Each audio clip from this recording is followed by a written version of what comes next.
সুপ্রিয় ভাই ও বোনেরা, আসসালামু আলাইকুম। নামজারি করতে কি কি করতে হয়, অফিসিয়ালি কি কি কাগজপত্র চায়, কতদিন সময় লাগে, অটোমেটিক নামজারি কি, সমস্ত কিছু নিয়ে এর আগে কিন্তু আমরা অনেকগুলো ভিডিও তৈরি করেছি। এই ভিডিওর মূল উদ্দেশ্য হচ্ছে আপনি যে আবেদন করে, আপনি একজন নিউ কামার, আপনি কখনো আবেদন করেন নাই, আপনি নতুন করতেছেন, নতুনভাবে নামজারি করতেছেন। অনেকে আমাদের সাথে ডিসক্রিপশন বক্সে হোয়াটসঅ্যাপ নম্বরে মেসেজ করে বলে যে ভাই আমি তো অনেক ইয়ং ছেলেও করে, টিনেজার 9-10-এ পড়ে, ইন্টারমিডিয়েটে পড়ে, তারা তো আসলে বাবা নাই, বাবা ব্যস্ত বা বাহিরে আছে, তারা বলে যে ভাই আমরা আসলে কীভাবে করবো আমরা জানি না। এটা আসলে তাদের জন্য ভিডিওটা, যারা নিজেরাই আবেদন করতে চান, নিজেরাই নামজারিটা করতে চান। ও তারপরও আপনার হয়তো হেল্প লাগতে পারে, সেক্ষেত্রে ডিসক্রিপশন বক্সে হোয়াটসঅ্যাপ নম্বরে মেসেজ করবেন, আমরা যোগাযোগ করার চেষ্টা করবো। তো একজন আবেদনকারী হিসেবে আপনার কাজ কি? প্রথম হচ্ছে আপনি নামজারিটা কেন করবেন? এটা আপনি ক্রয় সূত্রে পান, আপনি কারোর কাছে কিনলেন, আপনার ওয়াইফ আপনাকে হেবা করে দিল, আপনার ভাই দিল, বোন দিল, আপনার দাদা দিল, নানা দিল, নানি দিল, এগুলো দিতে পারে। এবং বা আপনি কিনে কিনে মালিক হয়েছেন, কারোর কাছ থেকে কিনে মালিক হয়েছেন, সেক্ষেত্রে আপনার মতো জমির নামজারি প্রয়োজন। আপনি কীভাবে করবেন? প্রথম কাজ হচ্ছে কোর্ট ফি দিয়ে সহকারী কমিশনার ভূমি বরাবর আবেদন করা, এসিলেন্ট সাহেব বরাবর। এটা হচ্ছে অনলাইনে আবেদন করতে হয়। এটা আপনি যে কোনো দোকানে গেলে, ভালো যারা এক্সপিরিয়েন্স পার্সন, প্রফেশনাল, তাদের কাছে গেলে আপনাকে দেখে দেখে দেখে দেখে শিখাই দিবে যে এইভাবে এইভাবে করতে হয়, বা তারা করে দিবে, আপনি সাথে থাকলেন, সমস্ত ডকুমেন্টস দিলেন। তারপর আবেদনের সাথে জমির মালিকানা সংক্রান্ত রেকর্ডপত্র সংযুক্ত করতে হবে। আপনি যদি দলিল মূলে মালিক হয়ে থাকেন কারো কাছ থেকে, তাহলে সেই মালিকের যে দলিলটা মূলে মালিক হলে সেটা লাগবে, তার বায়া দলিল লাগবে, এবং ওই আগের মালিকের যে খতিয়ান ছিল সেটা লাগবে। অথবা আপনি যদি ওয়ারিশ সূত্রে পেয়ে থাকেন, তাহলে তো এই জমিটা ধরেন দলিল নাই, কারণ আপনার বাবা বা দাদা তার রেকর্ড মূল্যে মালিক, বা আপনার দাদা কারোর কাছ থেকে জমি কিনেছিল, সে দলিলটা আছে, তখন সে দলিল লাগবে। আপনার দাদার নামে যদি এস এ রেকর্ড থাকে তা থাকবে, তারপরে যদি বাবার নামে আর এস রেকর্ড থাকে সেটা থাকবে। বা দেখা যায় যে আপনার দাদার পর আপনার বাবা পেয়েছে, তারপর আপনি পেয়েছেন, কিন্তু আপনার বাবার আমলে কোনো রেকর্ড হয়নি, আপনার দাদার নামে রেকর্ড, সেখান থেকে আপনি সরাসরি আপনার নামে রেকর্ড করাতে চান, সেটাও সম্ভব। সেক্ষেত্রে ওয়ারিশ সার্টিফিকেট লাগবে, আপনার দাদার সন্তান, আপনার বাবা বাবা এবং চাচারা কয়জন, কতটুকু জমি, এবং সেখান থেকে আপনারা কয় ভাই বোন, আপনাদের ভোটার আইডি কার্ড, আপনাদের ওয়ারিশ সনদপত্র ইউনিয়ন চেয়ারম্যানের কাছ থেকে, অথবা পৌরসভা চেয়ারম্যানের কাছ থেকে, বা সিটি কর্পোরেশনের মেয়র থেকে আপনার এখানে ইস্যু করে নিতে হবে। তখন আপনার ওই সরাসরি আপনার নামে নামজারিটা হয়ে যাবে। তারপর নামজারির জন্য ন্যূনতম 30 দিন সময় হাতে নিয়ে আবেদন করা। মোটামুটি নামজারির জন্য একটা 30 দিন কমন সময় এর মধ্যে হয়ে যায়। কেউ ইমার্জেন্সিও করতে পারেন, তখন টাকাটা বেশি লাগে, 15 দিনে, বা প্রবাসীরাও অনেক ক্ষেত্রে করতে পারেন, তাদের জন্য স্পেশাল কিছু সুযোগ আছে। প্রার্থিত জমির ভূমি উন্নয়ন কর বকেয়া থাকলে তা পরিশোধ করা। আপনি যে জমিটার নামজারি করতে চান তার খাজনা, এল ট্যাক্স বা ভূমি উন্নয়ন করে এটা বাকি থাকলে এটা পরিশোধ করতে হবে। এটা না করলে আপনাকে নামজারি করে দিবে না। আবেদনের বিষয়ে তদন্তকালে প্রয়োজনীয় তথ্যাদি সরবরাহ করা।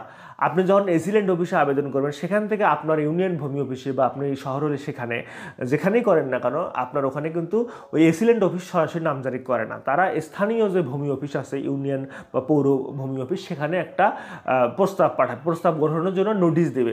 তো ওখানকার যে ইউনিয়ন ভূমিকরণ কর্মকর্তা আছে, সার্ভেয়ার আছে, তারা আপনার কাগজপত্র, আপনার সাথে যোগাযোগ করবেন যে আপনার কাগজপত্র ঠিক আছে কিনা, এটা সে আমাদের সাথে যোগাযোগ করেন। তাদেরকে কাগজপত্র সমস্ত কিছু দেখাইতে হবে, দেখে তাদেরকে বুঝাইতে হবে যে আপনার হচ্ছে এটা আমি জমির মালিক, বা সত্যি সত্যি তারা এসে আপনাকে খোঁজ খবর দিবে যে এই লোকটা আসলে এটা ওয়ারিশ কিনা, উনি আসলে এটা নাতি কিনা, এনাকে দেওয়া যায় কিনা, সঠিক কিনা, এগুলো খোঁজ খবর নিতে পারে। আবেদনের বিষয়ে তারপর শুনানিকালে জমির মূল কাগজপত্র নিয়ে শুনানিতে অংশ নেওয়া। এই শুনানিটা আপনার এসিলেন্ট অফিসে হবে, সহকারী ভূমি কমিশনার কার্যালয়, সেখানে আপনাকে মূল কাগজপত্র সহ ডাকবে, তখন আপনাকে মূল কাগজপত্র সহ দেখাইতে হবে। তো অনেকে আবার নিজেরা এগুলো করতে চান না, অনেক প্রফেশনালকে হায়ার করেন, দলিল লেখক বা ভেন্ডর বা হচ্ছে আইনজীবী, আমরা করে থাকি। ডিসক্রিপশন বক্সে হোয়াটসঅ্যাপ নাম্বারে মেসেজ করলে আমরা এই বিষয়ে হেল্প করতে পারবো। তো তারা তখন আপনার প্রতিনিধি হয়ে ওখানে তারা করতে পারে, এটা আইনগতভাবে বৈধ। তারপর বড় ও জটিল নামজারির শুনানির ক্ষেত্রে আইনজীবী নিয়োগ করা যেতে পারে। ওই যে লেখা আছে, বড় ও জটিল নামজারির ক্ষেত্রে, অনেকগুলো জমি অনেক জটিল, আপনি আসলে বুঝতেছেন, আপনি পারেন না, বা আপনি সময় নেই, আপনি ব্যস্ত, আপনি চাকরি করেন, বা আপনি বিদেশে থাকেন, বা আপনার ছেলে নাই, আপনি যে কোনো ক্ষেত্রে আইনজীবী হায়ার করতে পারেন, এটা আইনেই বলে দেওয়া আছে।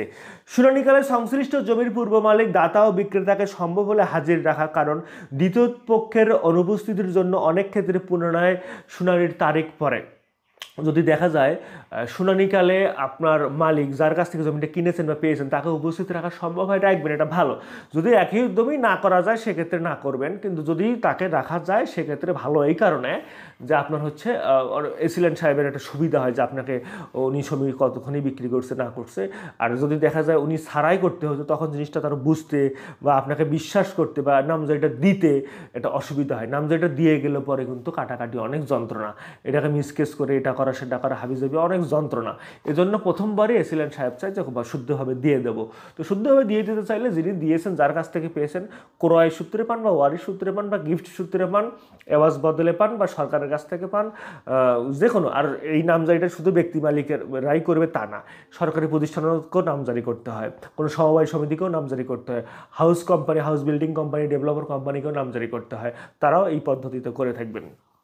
তারপর আবেদন মঞ্জুর হলে ডিসিআর এবং সংশোধিত খতিয়ান সংগ্রহ করা।